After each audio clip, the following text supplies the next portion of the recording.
A person who thinks all the time has nothing to think about except thoughts.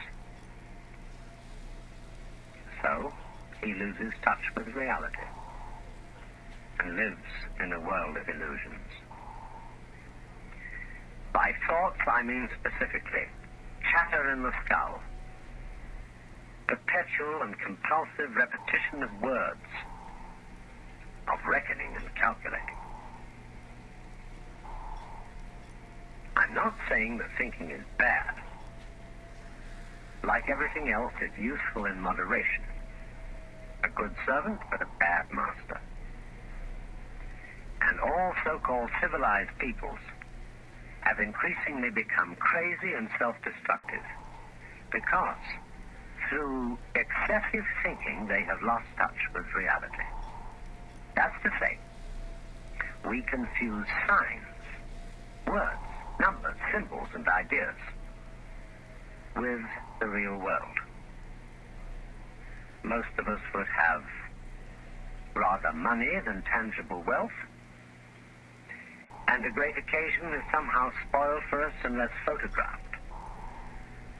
And to read about it the next day in the newspaper is oddly more fun for us than the original event. This is a disaster. For as a result of confusing the real world of nature with mere signs, such as bank balances and contracts, we are destroying nature. We are so tied up in our minds that we've lost our senses. Time to wake up. What is reality? Obviously, no one can say because it isn't words. It isn't material, that's just an idea. It isn't spiritual, that's also an idea, a symbol. Reality is this.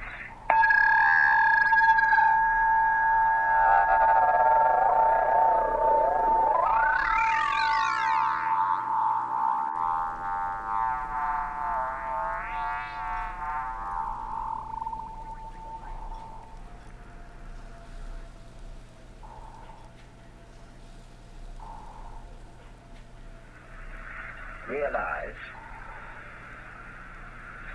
that anybody whom you consider in matters spiritual, psychological, and so on, has an authority. Has this authority because of your opinion that he has, or she has. How do you know? If you say, for example, like a Protestant fundamentalist, that you believe in the Bible, that the Bible is inspired, or you may say as a more liberal kind of Christian that Jesus Christ is the greatest being that ever lived on earth. How do you know? It's your opinion that that is so. Lots of people may have told you so, and you may be very impressed by those people, but you bought it.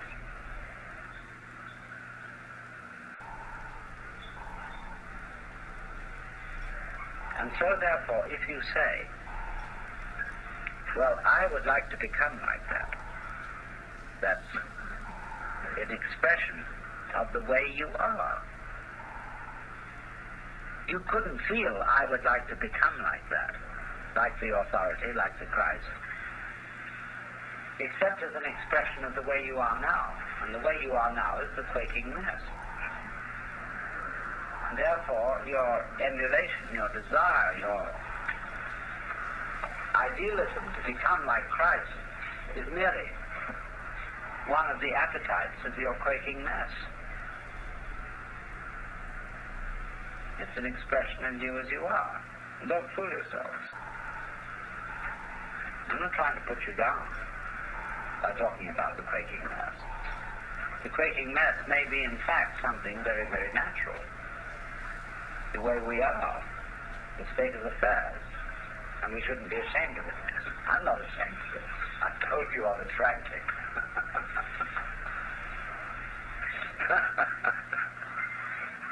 But it's important not to fool oneself about this. But doesn't there seem to remain a problem about existence, about being alive? Now let's go into what is that problem at the sort of nitty-gritty level.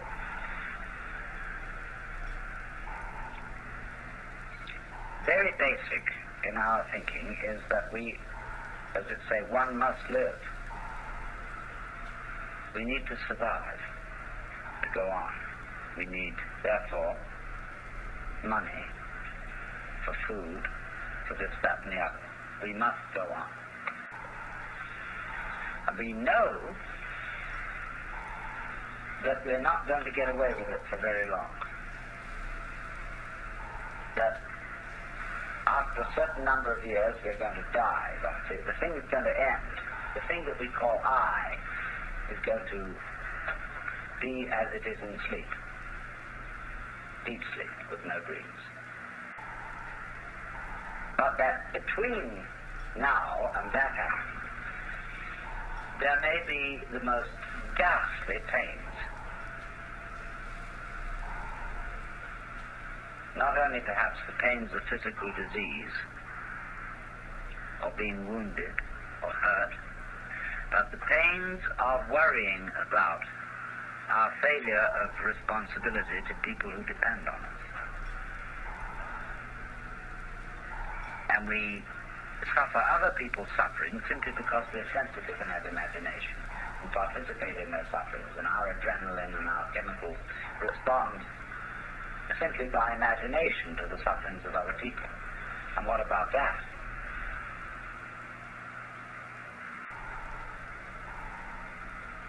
And so we can look at these problems and say, now, quite obviously, all these problems cannot be solved in a physical way. That is to say, we do not expect in our lifetime that medical skill will make us exempt from death. We do not seriously expect that human beings will all learn to be nice to each other and will refrain from war and horrors of that kind, racial prejudice and so on. We don't seriously expect to find a method of being protected by taking some sort of drug against all possible disease and pain. So therefore we say, now maybe there's another way around. Maybe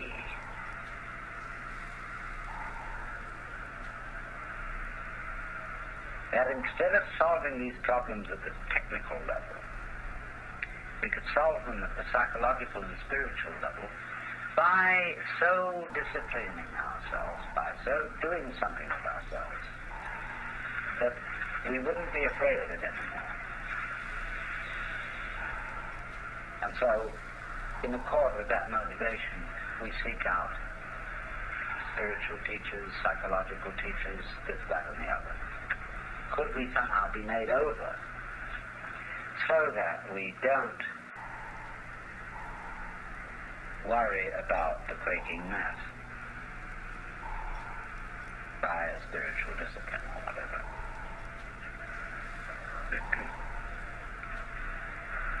And you see, if you examine that this wanting to overcome the quaking mass and not have it anymore, that precisely is the quaking mass.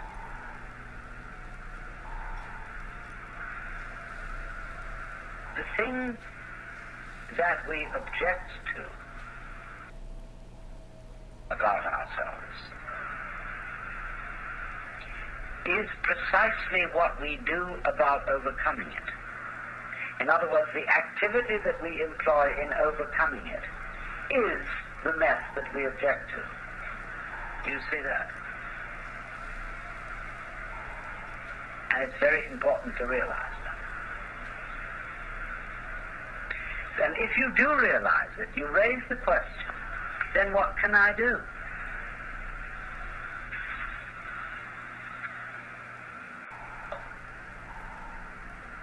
What can I do to transform the quaking mess into the state of mind of the true mystic? Well, if you are the quaking mess, there's obviously nothing you can do to transform yourself into the state of mind which you idealize as that of being the true mystic, the Christ, the saint, or whatever. So you realize that everything is phony, that all your ideals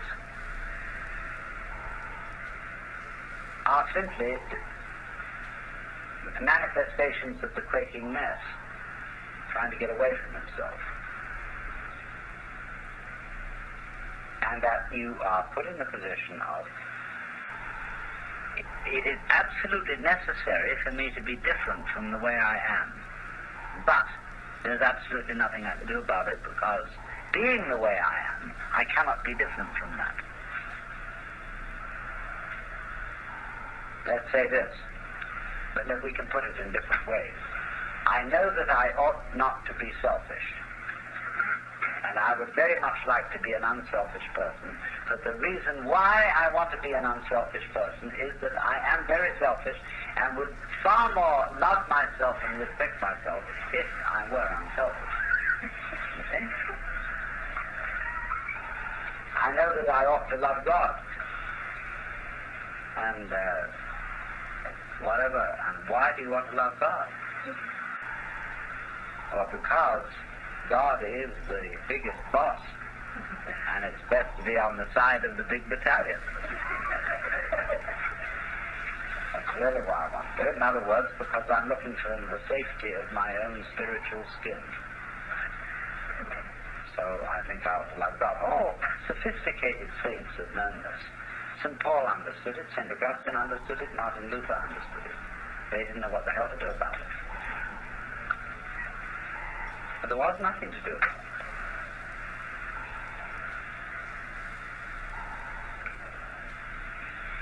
And yet something has to be done. Obviously. But you realize when you really look into yourself, there's nothing you can do. And this, therefore, is our point of departure. That we here, perhaps not, mutually realize there is nothing we can do to be anything else than what we are.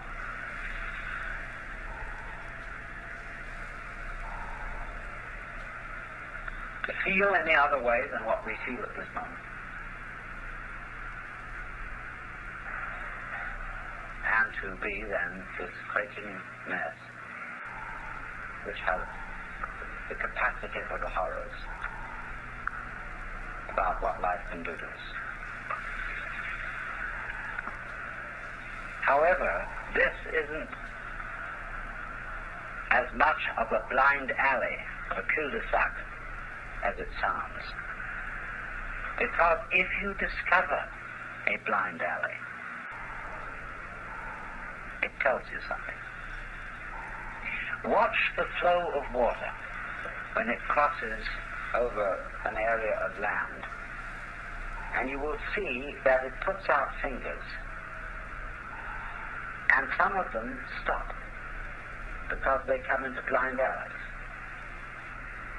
The water doesn't pursue that course. It simply rises, and then it finds a way it can go. But it never uses any effort. It only uses weight, gravity.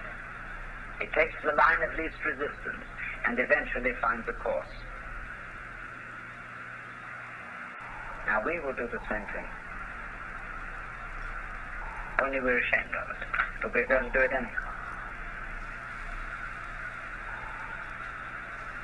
We think that when we come to a dead end, a blind alley. Oh, I failed. Supposing the water, at each place where a finger of water stretches out over dry ground and doesn't go any further because the land is too high, the water would have said to itself, I failed. We would say it was neurotic water. Just wait, and it will find a way. Now, when you find, you see, that there's this predicament that I've been describing to you, that there's no way of transforming yourself to become this fearless, joyous, divine being as distinct from the quaking mass. When you say no way, this is not a gloomy announcement.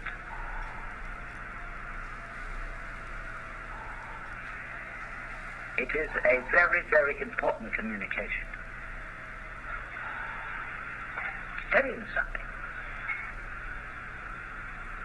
Because like the land is telling the water, this isn't the way to go. There's another way. Try over here. So in the same way, life is telling you that's not the way to go. It's telling you, the message underlying this is you cannot transform yourself.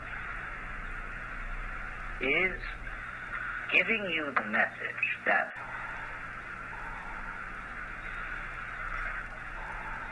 the you that you imagine to be capable of transforming yourself doesn't exist.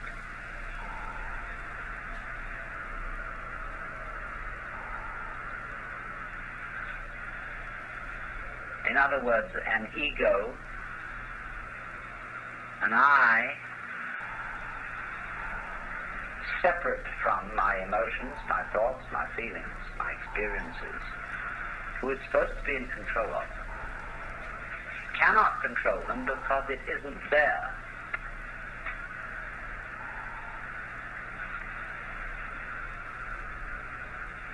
And as soon as you understand that, things will be vastly improved. Now, we can go into this. What do you mean by the word I? We're going to make some experiments in this on some number of different levels, but the ordinary way, what do you mean by the word I? I myself. Your personality, your ego. What is it? Well, first of all, obviously, it's your image of yourself.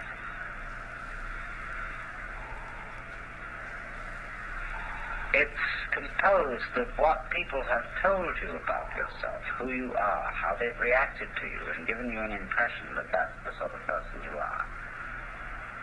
It's all your education goes into this, the style of life you put on, and so forth.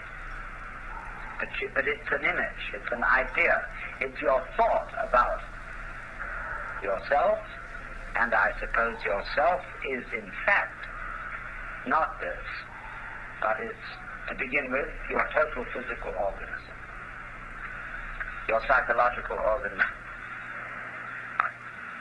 And, beyond that, an organism doesn't exist as an isolated thing any more than a flower exists without a stalk, without roots, without earth.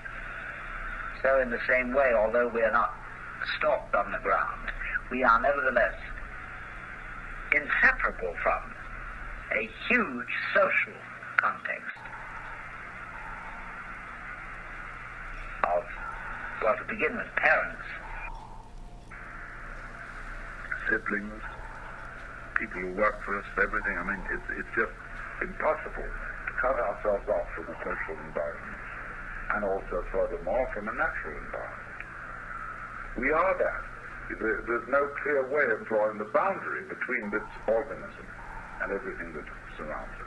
And yet, the image of ourselves that we have does not include all those relationships.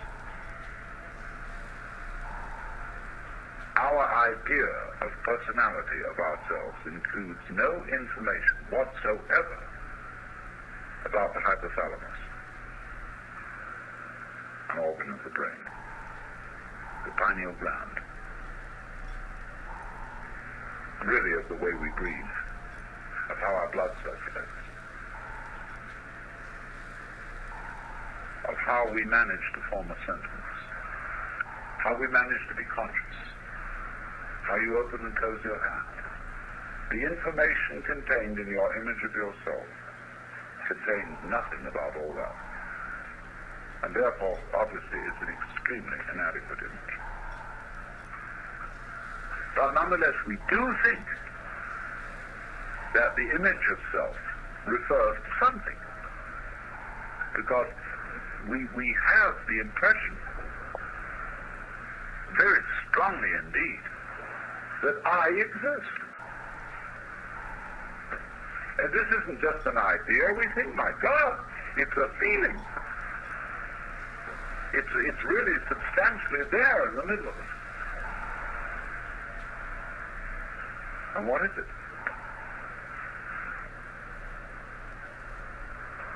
What do you actually sense? Like, when you're sitting on the floor and you feel the floor is there and it's real and hard.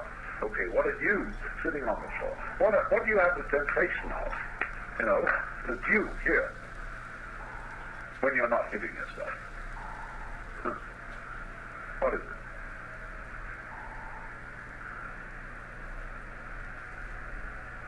Well, in what part of your body do you feel yourself, the real I, existing? We can explore this very deeply, but I'm going to give you a preliminary and superficial answer. The sensation which corresponds to the image of ourselves is a chronic muscular tension.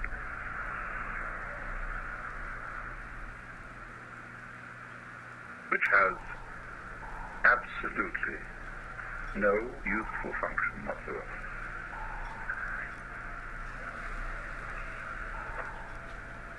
It is when you try,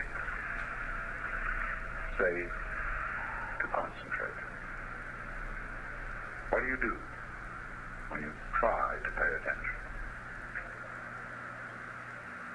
When I was a little boy in school, I had sitting next to me another boy who had great difficulty in reading.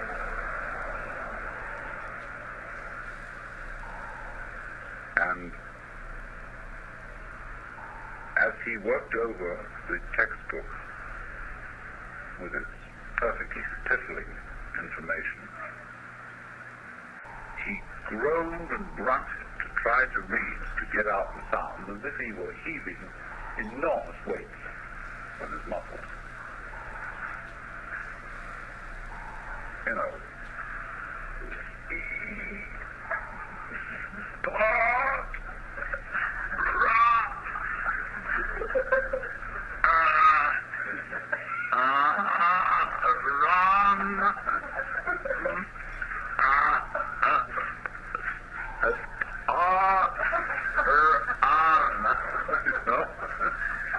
Enormous weights he was heaving.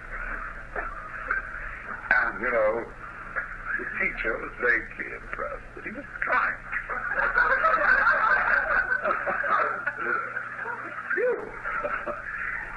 Absolutely, all this tying yourself up into a knot has absolutely nothing to do with the way your mind works.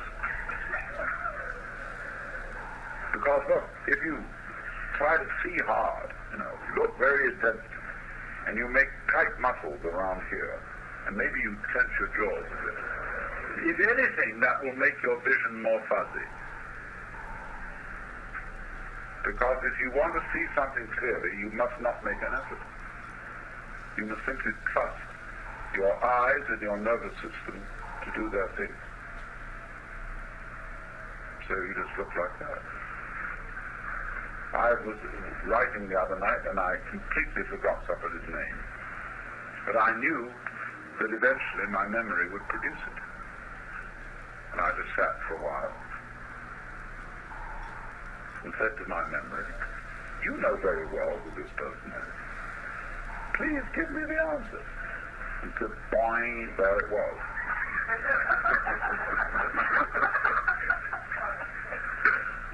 Because that's the way nerves work. They don't work by forcing. And yet we've all been brought up to try to force our nervous activity, our concentration, our memory, our comprehension, and indeed our very love.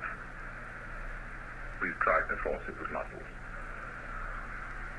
Men will understand me if I say you cannot force by muscular effort yourself to have an erection.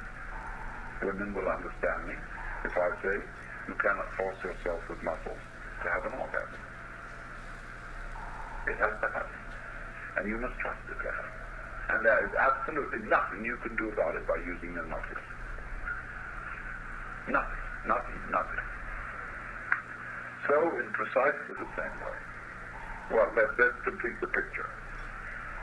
So, therefore, the notion that we have of ourselves, of ego, is a compound of an image of ourselves which does not fit the facts, and a sensation of muscular straining which is futile. So that what you perceive to be yourself is the marriage of an illusion and a futility.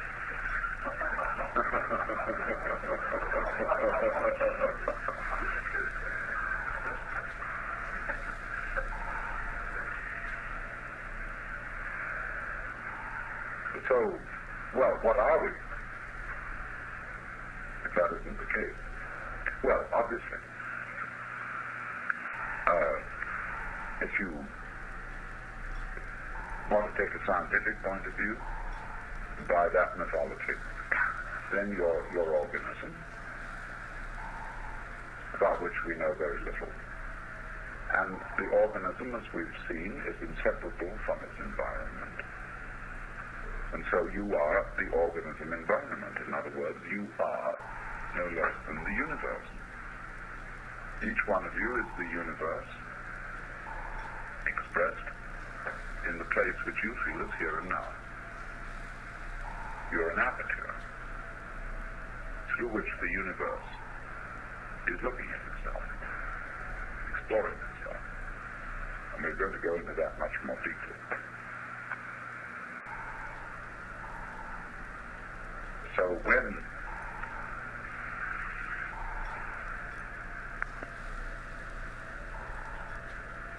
you feel that you are a lonely,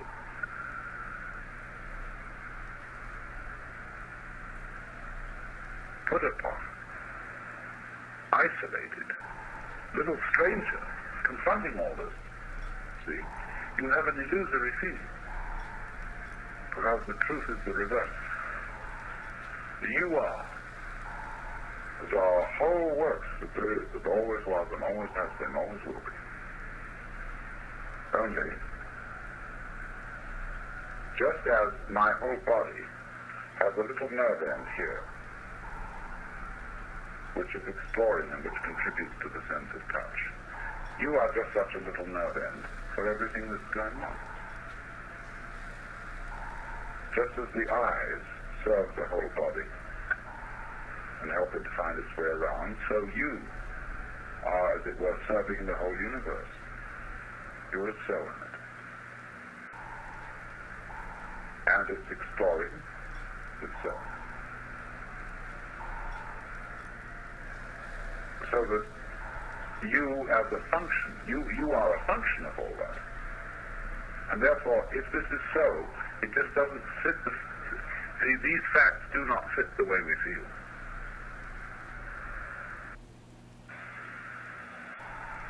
Because we feel it the other way around. I am a little lonely thing exploring all this universe and trying to make something out of it, get something out of it, do something with it. And I know I'm going to fail because I know I'm going to die one day. So we're all fundamentally depressed. And think up all these fantasies about what's going to happen to us when we're dead and all that kind of thing. What's going to happen to you when you're dead? What do you mean, you? If you are basically the universe, that question is irrelevant. You never were born and you never will die.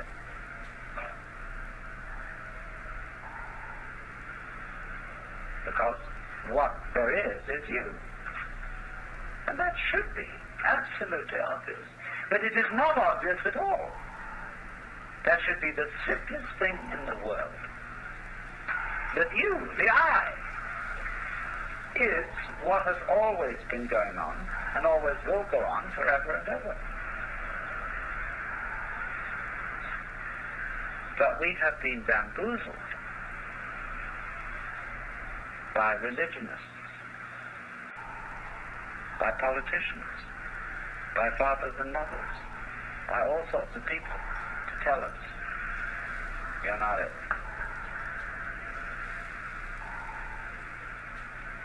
And we believed it.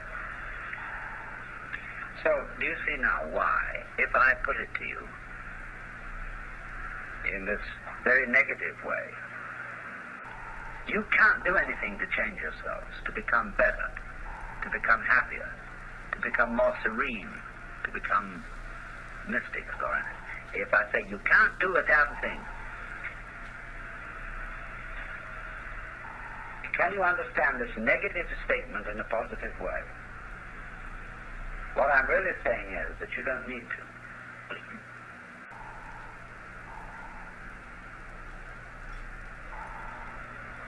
Because if you see yourselves in the correct way, you are all as much extraordinary phenomena of nature as, say, trees, clouds, the patterns in running water, the shape of fire, the arrangement of the stars, the form of a galaxy. You are all just like that.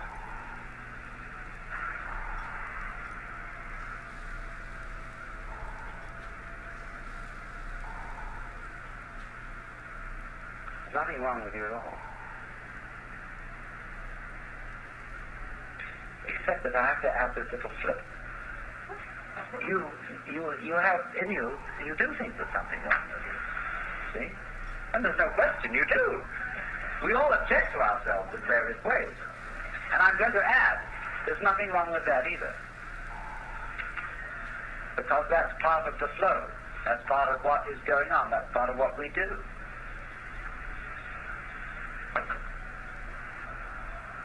So I don't, you see, what I'm actually going to do is I'm going to deliver you from a sense of guilt. Because I'm going to teach you that you needn't feel guilty because you feel guilty.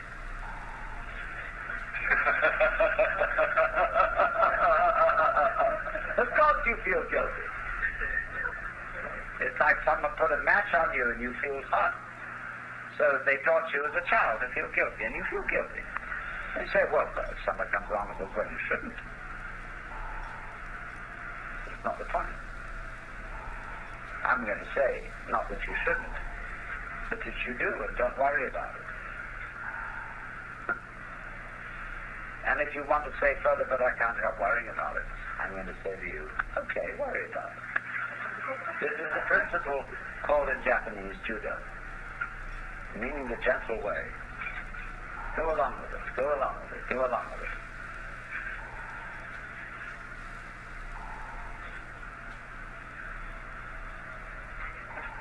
So therefore, this is the beginning of meditation. You don't know what you're supposed to do. What can you do? What if you don't know what you're supposed to do? You watch. You simply watch what's going on. Like, say, somebody plays music. You listen, and you just follow those sounds. And eventually, you understand the point of the music. The point cannot be explained in words, because music is not words. But after a while, in listening to any music, you will understand the point of it. And that point will be the music itself.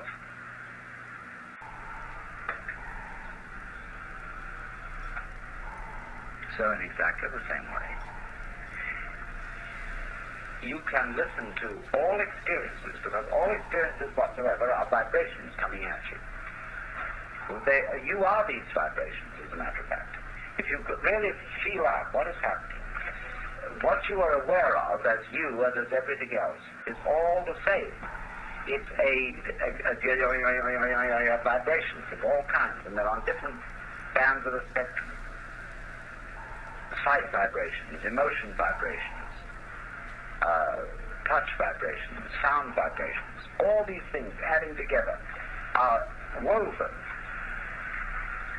All the different senses are woven, and you get a pattern in the weaving, and that pattern is the picture of what you now feel. This thing is kind of... See? Now, instead of saying, what should I do about it? Because who knows what to do about it? To know what to do about this, you would have to know everything. And if you don't, then the only thing that, at least to begin with, you can do is watch. Watch what's going on. Watch not only what's going on the outside, but also what's going on the inside. Treat your own thoughts, your own reactions, your own emotions about what's going on outside as if those inside reactions were also outside things. That you're just watching. And follow, simply observe how they go. Note now, you may say, this is difficult.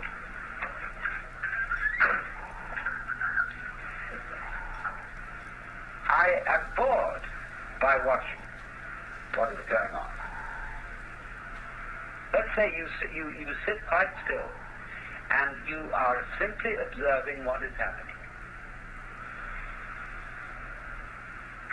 All the sounds outside, all the different shapes and lights in front of your eyes, all the feelings on your skin, inside your skin, belly rumbles, thoughts going on inside your head, chatter, chatter, chatter. I ought to be writing a letter to so-and-so. I should have done this, but all of bills going on. See, you just watch it. But then you say to yourself, but this is boring. Now, watch that too. What is it? What kind of a funny feeling is it that makes you say, but this is boring? Where is it? Where do you feel it? I should be doing something else instead. What's that feeling? What part of your body is it in? Is it in here? Is it in here? Is it in the soles of your feet? Where is it? Boring. The feeling of boredom can be very interesting if you try to look it out. So you simply watch at everything going on without attempting to change it in any way, without judging it, without calling it good or bad. If you watch it. And that is the essential process of meditation.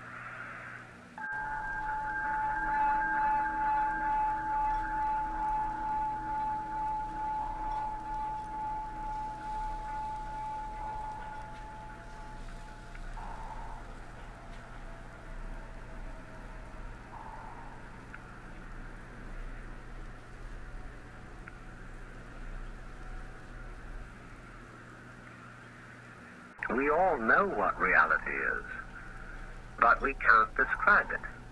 Just as we all know how to beat our hearts and shape our bones, but cannot say how it is done.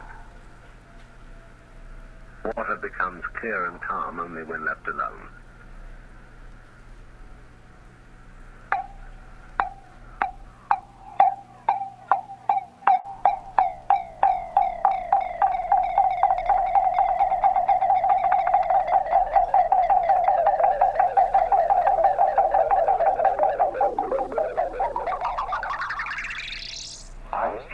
This morning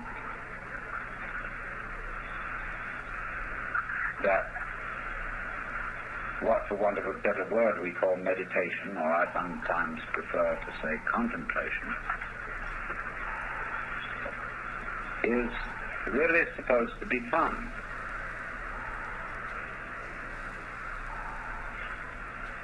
And I have some difficulty in conveying this idea because everybody takes everything to do with religion seriously. And you must understand that I'm not a serious person. I may be sincere, but not serious. Because I don't think the universe is serious. And the trouble gets into the world very largely because the various beings take themselves seriously instead of playfully. And after all, you must become serious if you think that something is desperately important. You will only think that something is desperately important if you're afraid of losing it. And if you're afraid of losing it, it isn't really worth having. People who drag on living because they're afraid to die, we teach their children to do the same. And they will teach their children to live that way. And so it goes on and on. If you were God, would you be serious? Would you want people to treat you as if you were serious? Would you want to be prayed to? Think of all the maudlin things that people say in their prayers. Would you want to listen to that all the time? Would you encourage it? No. Not if you were God. So in the same way, meditation is different, you see, therefore, from the sort of things that people are supposed to take seriously. Because it doesn't have any purpose. When you talk about practicing meditation, it's not like practicing rifle shooting or playing the piano, which one does in order to attain a certain perfection. You practice in order to make perfect. You practice the piano to go on stage and perform. But you don't practice meditation that way, because if you do, you're not meditating. The only way in which you can talk about the practice of meditation is to use the word practice in the same way as when somebody says that he practices medicine. It's his way of life. It's his vocation. He does it every day. Maybe he does it the same way every day. Maybe if it's good, that's fine. Because in meditation, you see, there's no idea of time. In practicing learning things, time is of the essence. Let's do it as fast as possible. Let's find a faster way of learning how to do this. In meditation, a faster way of learning is of no importance whatsoever, because its focus is always on the present. And there may occur growth in it, but it's the same way that a plant grows. Once upon a time in China, there was a farming family, and they were having dinner. And the oldest son came in late. And they said, "Why are you late for dinner?" He said, "I've been helping the wheat to grow." Oh. So they came out next morning, and all the wheat was dead. Well, what happened was that he had gone and pulled each stalk up a little. Yeah. To help it grow. So growth always occurs in a being like a plant, which is perfect at every step. No progress is involved in the transformation of an acorn into an oak, because the acorn is a perfect acorn, and the sapling is a perfect sapling, and the big oak tree is a perfect oak, which again produces acorns. Perfect acorns, you see. At every stage it's there. Just as in the unfoldment of a musical composition, it is arrived at every stage, and it cannot be otherwise. So the meditation work is the same. Exactly the same. So we should not talk about beginners as distinct from experts.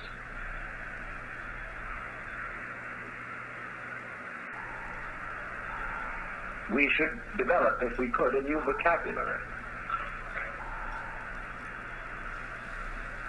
So it's very difficult in the context of our competitive world to speak about things like this, to bring about the idea of doing something which is not acquisitive, which you're not going to get anything out of, because there's no one to get anything. When you understand what I've been talking about there being no experiencer separate from experience, then there's no one to get anything out of life, or to get anything from meditation. So we have here a sort of law of reversed effort.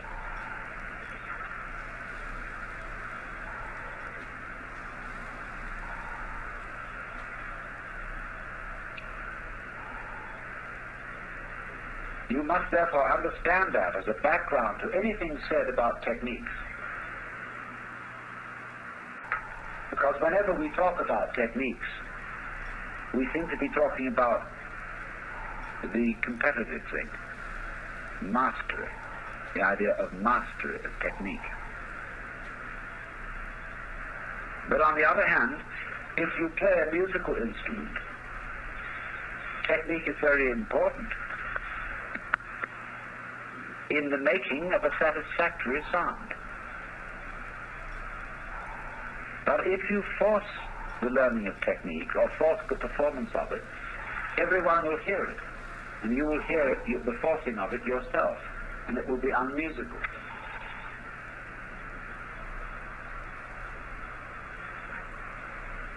And so you have to address yourself to the playing of an instrument without hurry. And never force anything. And you will find there is a point then where the instrument seems to play itself. And when you get that peculiar feeling of the sound that is coming out of a flute or a violin string or whatever is as it were happening of itself, then you are playing the instrument properly. Same way if you sing. There comes a point when your voice takes over.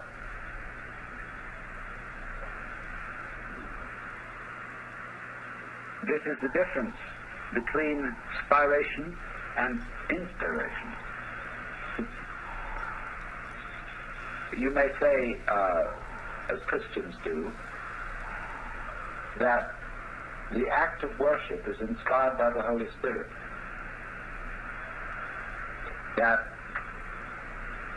when monks are chanting, they are told that the Holy Spirit is chanting through them. They are flutes for the Holy Spirit. And this has a very precise and technical meaning, because there is a way of producing the breath and of producing sound where it comes of itself and you don't do it. And we will call that way of producing sound Holy Spirit. But it's based on breath. I pointed out in the first session that breath is a curious operation because it can be experienced as both a voluntary doing and an involuntary happening. You can do a breathing exercise and feel that I am breathing in just the same way as you can feel I am walking. But on the other hand, you breathe all the time. When you're not thinking about it. And in that way, it's involuntary. You must breathe. And so it is the faculty attending to which we can realize the unity of the voluntary and involuntary systems.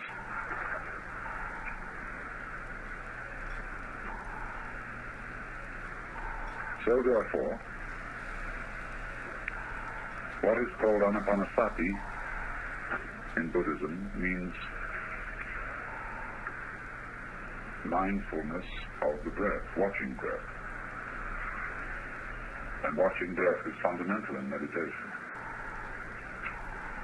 because it's like sound. It's so easy to see the happening in it, as distinct from what we thought ourselves were doing. Breath happens. But the curious thing is about breath is that you can get with the happening of breath. And in getting with it, you can do extraordinary things with it. Anyone who swims knows this. Anyone who sings. Anyone who does, as a matter of fact, any athletic thing knows that the breathing is important. The alignment, the synchronization of what you're doing with your breathing is the whole art. As it is in archery also.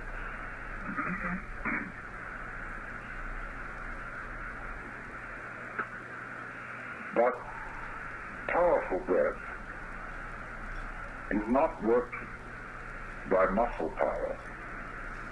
It is worked by gravity, by weight.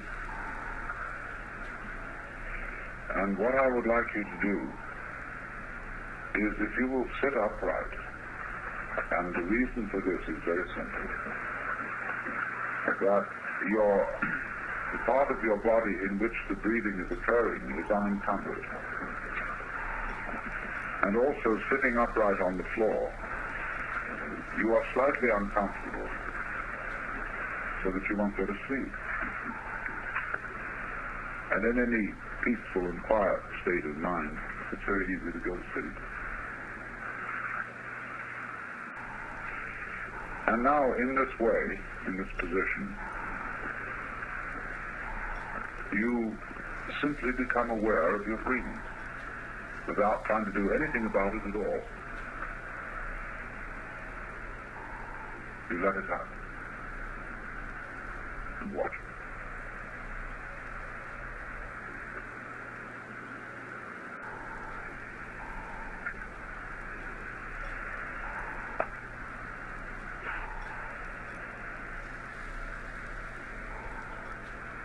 You are also at the same time letting your ears hear whatever they want to hear. In other words, you let them hear just as you're letting your lungs breathe.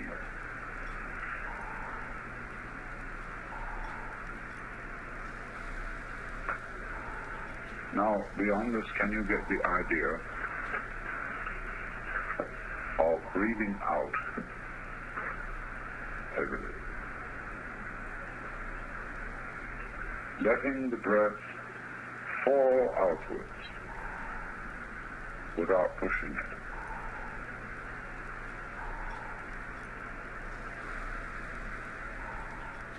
And as you get to the end of the out-breath, do it with the same sort of feeling that you have when you let your body drop into a very comfortable bed. You drop out. Let go. Fall. Let weight do it. And then after a while, the breath will return. Don't pull. Let it fall back in.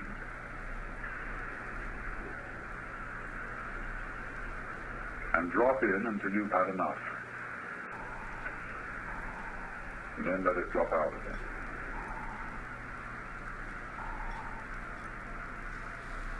It's a good idea in this to breathe in through the nostrils and out through the lips, allowing there to be a slight sensation of moving air on your lips so that you know you're breathing and that you're not just straining your muscles.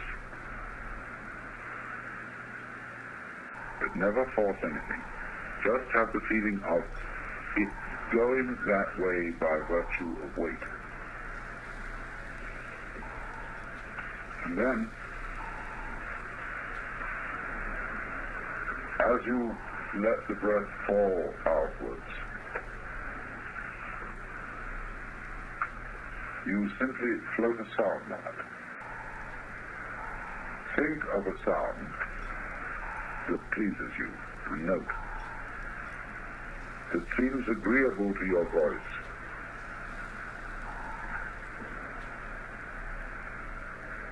And as you breathe out heavily, imagine that sound to yourself, whatever you feel like. Hum it out loud.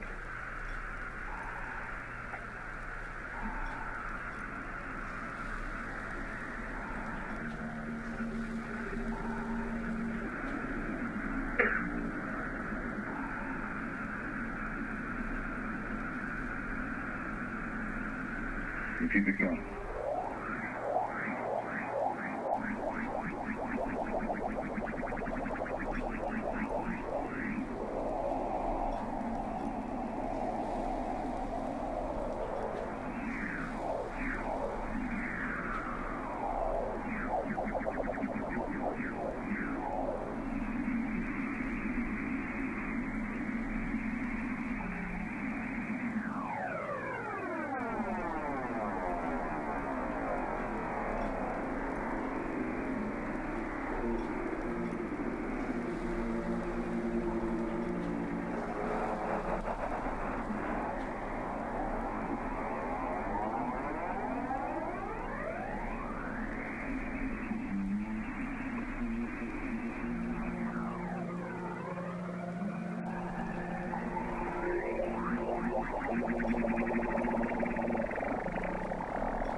Now, you know,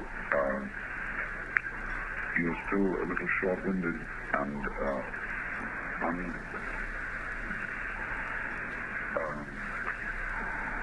easy about a thing like this.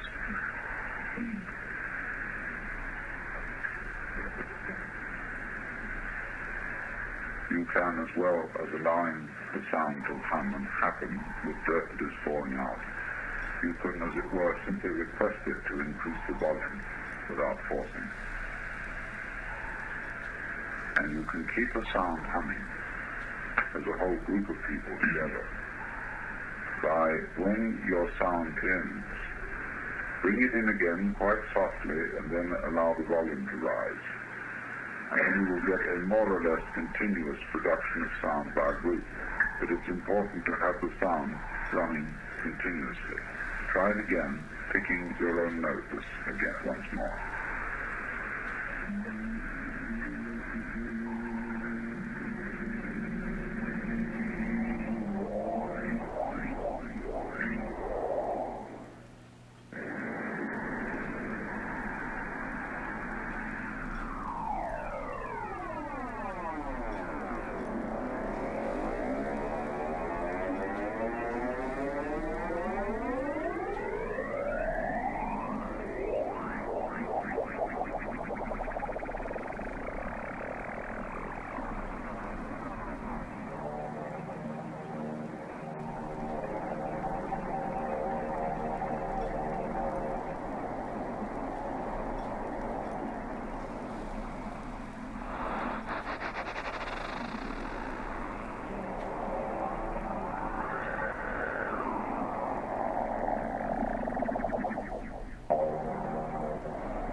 Now ask it to increase its volume.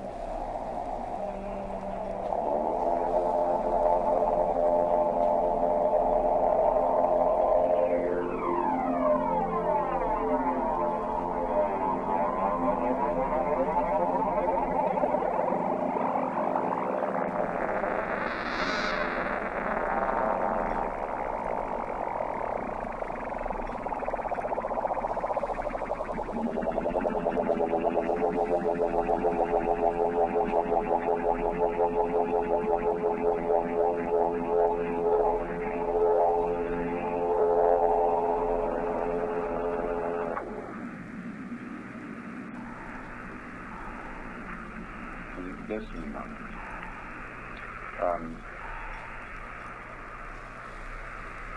What we're working into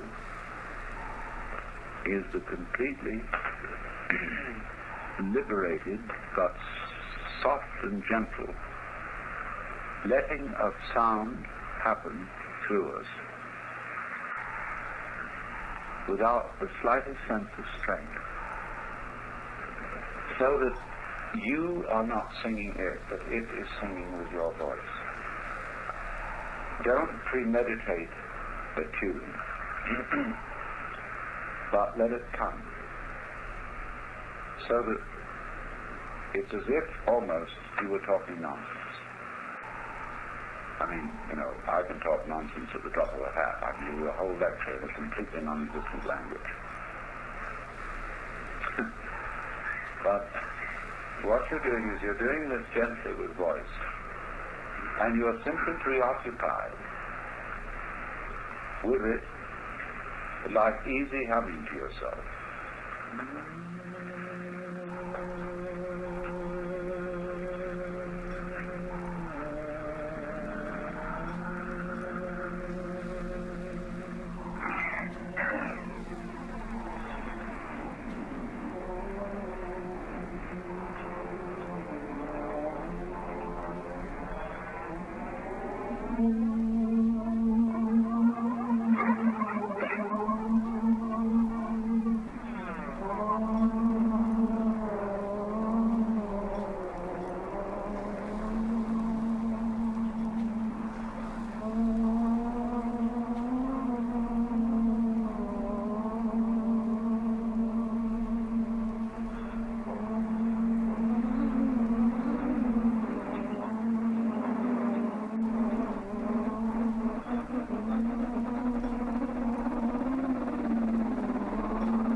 And as and when I talk, just hear the sound of my voice.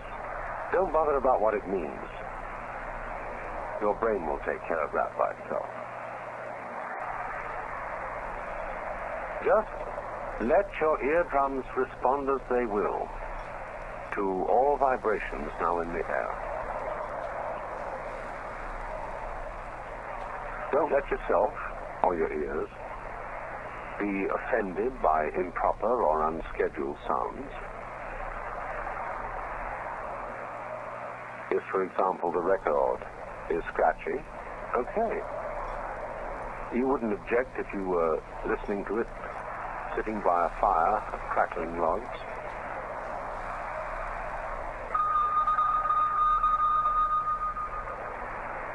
Let 'em ring. It's just a noise.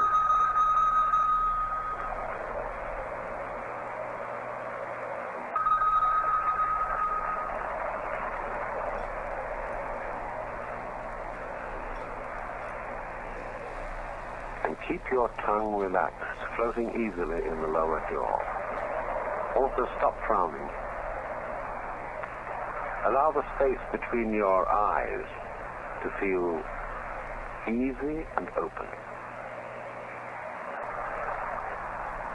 And just let the vibrations in the air play with your ears.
You must understand that in meditation we are concerned only with what is, with reality, nothing else. The past is a memory, the future an expectation. Neither past nor future actually exist. There is simply eternal now. So don't seek or expect a result from what you're doing. That wouldn't be true meditation. There's no hurry. Just now you're not going anywhere. Simply be here. Live in the world of sound. Let it play. That's all.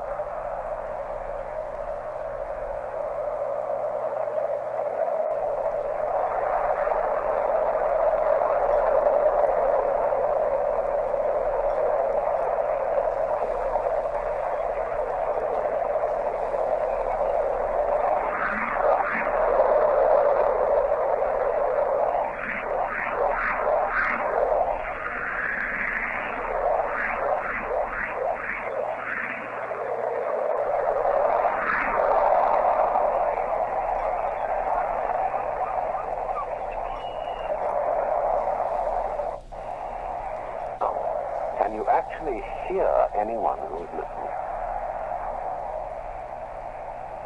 Can you hear any difference between all these sounds on the one hand and yourself on the other?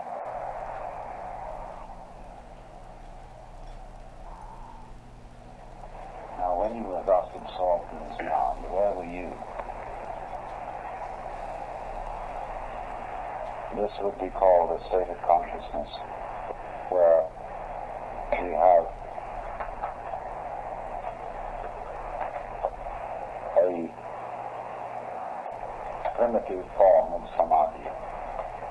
That is to say, we are happily absorbed in what we are doing, and we have forgotten about ourselves.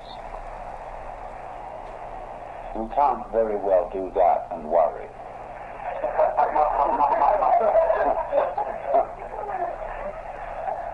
take anything serious. And you'll notice there's a special way of doing it. Because, I mean, we can go crazy, and we can do kind of the wild Indian chants. But in this, you are sort of straining too much as a rule, see?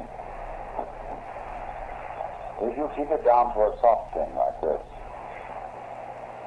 and get that floating feeling of the voice, if you instantly you feel any sound is uncomfortable, avoid it. Slip down if you're going too high. Slip up if you're getting too low. If your voice tends to change, follow its change. So that you're just swinging along with it. This is the point of why, from ancient times, people discovered humming and singing, and everybody used to sing while they worked. But you will notice that today, very few people sing at all.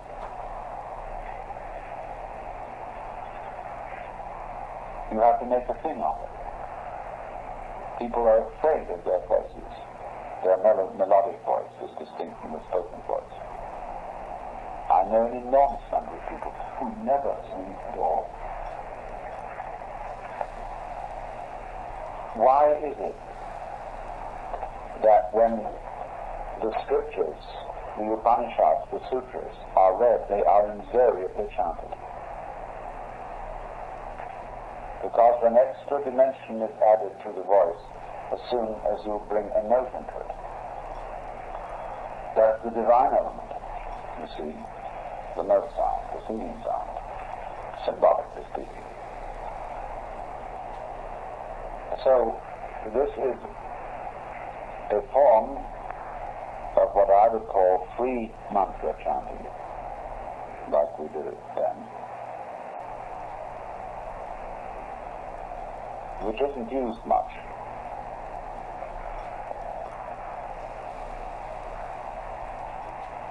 But it does give you, as you do it, a very good idea of what the meditative state is. Because it isn't just the letting happen, only a thing's going on around, it's inside you as well. As distinct from the prescribed mantra, like Om Mani Padme Hum, or Om Ah Hum, or Om Ram Shri Ram, Jai Jai Ram, Hare Krishna, Krishna Krishna, Hare Hare, etc. Each one of them has a different feeling to it. The Tibetan monks go down to an extraordinarily deep sound. They go as deep as you can get.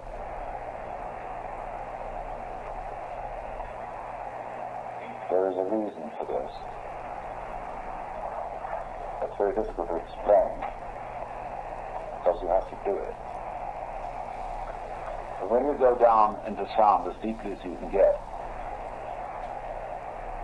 you're going to an extreme of the vibration. And everybody feels naturally that what is deep is sort of the underpinnings, the foundation. And when they go into that deep sound, they are literally exploring the depths of sound.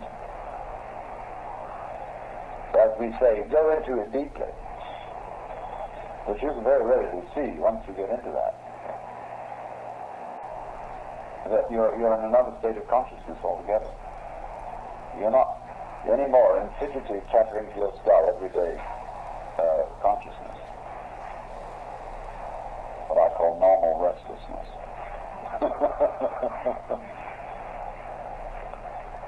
But in this way, you get a sensuous feeling of the breath, that it's very enjoyable to breathe. And then you will find this will help in the quality of the sound you produce.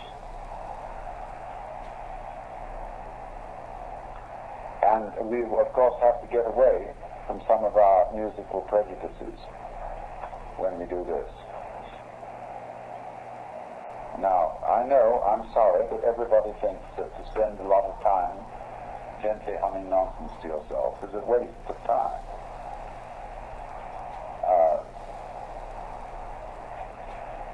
What are you going to do with the time that you save? You know?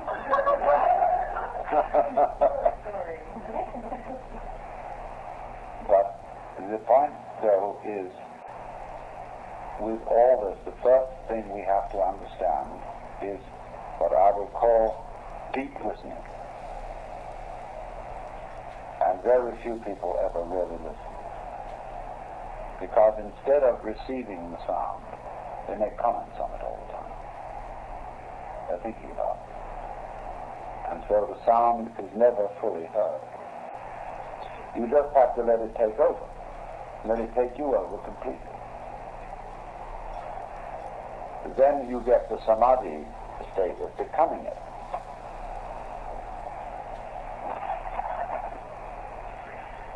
And it also means that you abandon your socially nervous personality. Where one of the reasons why people don't sing is that they hear so many masters on records and they're ashamed of their own voices and think there's no point singing unless I'm good at it. Well, that's like saying there's no point my doing anything at all unless I'm particularly gifted at it, which is ridiculous. But singing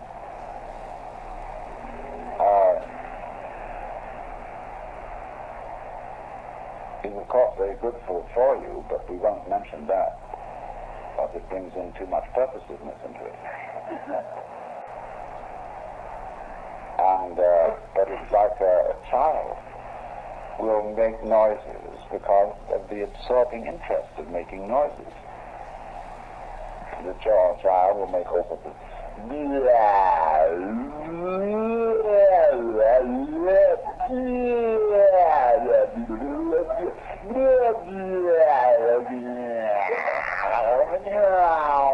see?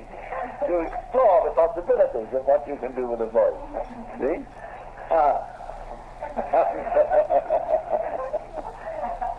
You don't see adults going around it. They'll be shy.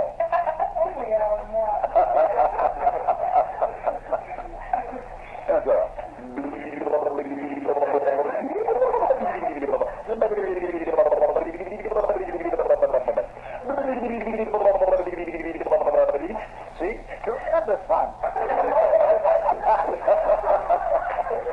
But all this is perfectly incorporable with that meditation. It embarrasses the hell out of some people. You say, what are you laughing at? No, I don't see any point in laughing if it's something funny. I had a friend who was a theological student. He was very fat. And he used to sit on the elevated train that went from Evanston into Chicago. There were seats right down the side of the train, so he'd sit in the middle of one side, and everybody in the car could see it. The fat fellow would sit as he get on it, and kind of vacant, and he'd stop and chuckle to himself. Slowly he'd work it out. All this flesh. My other time, they got it out of the whole car.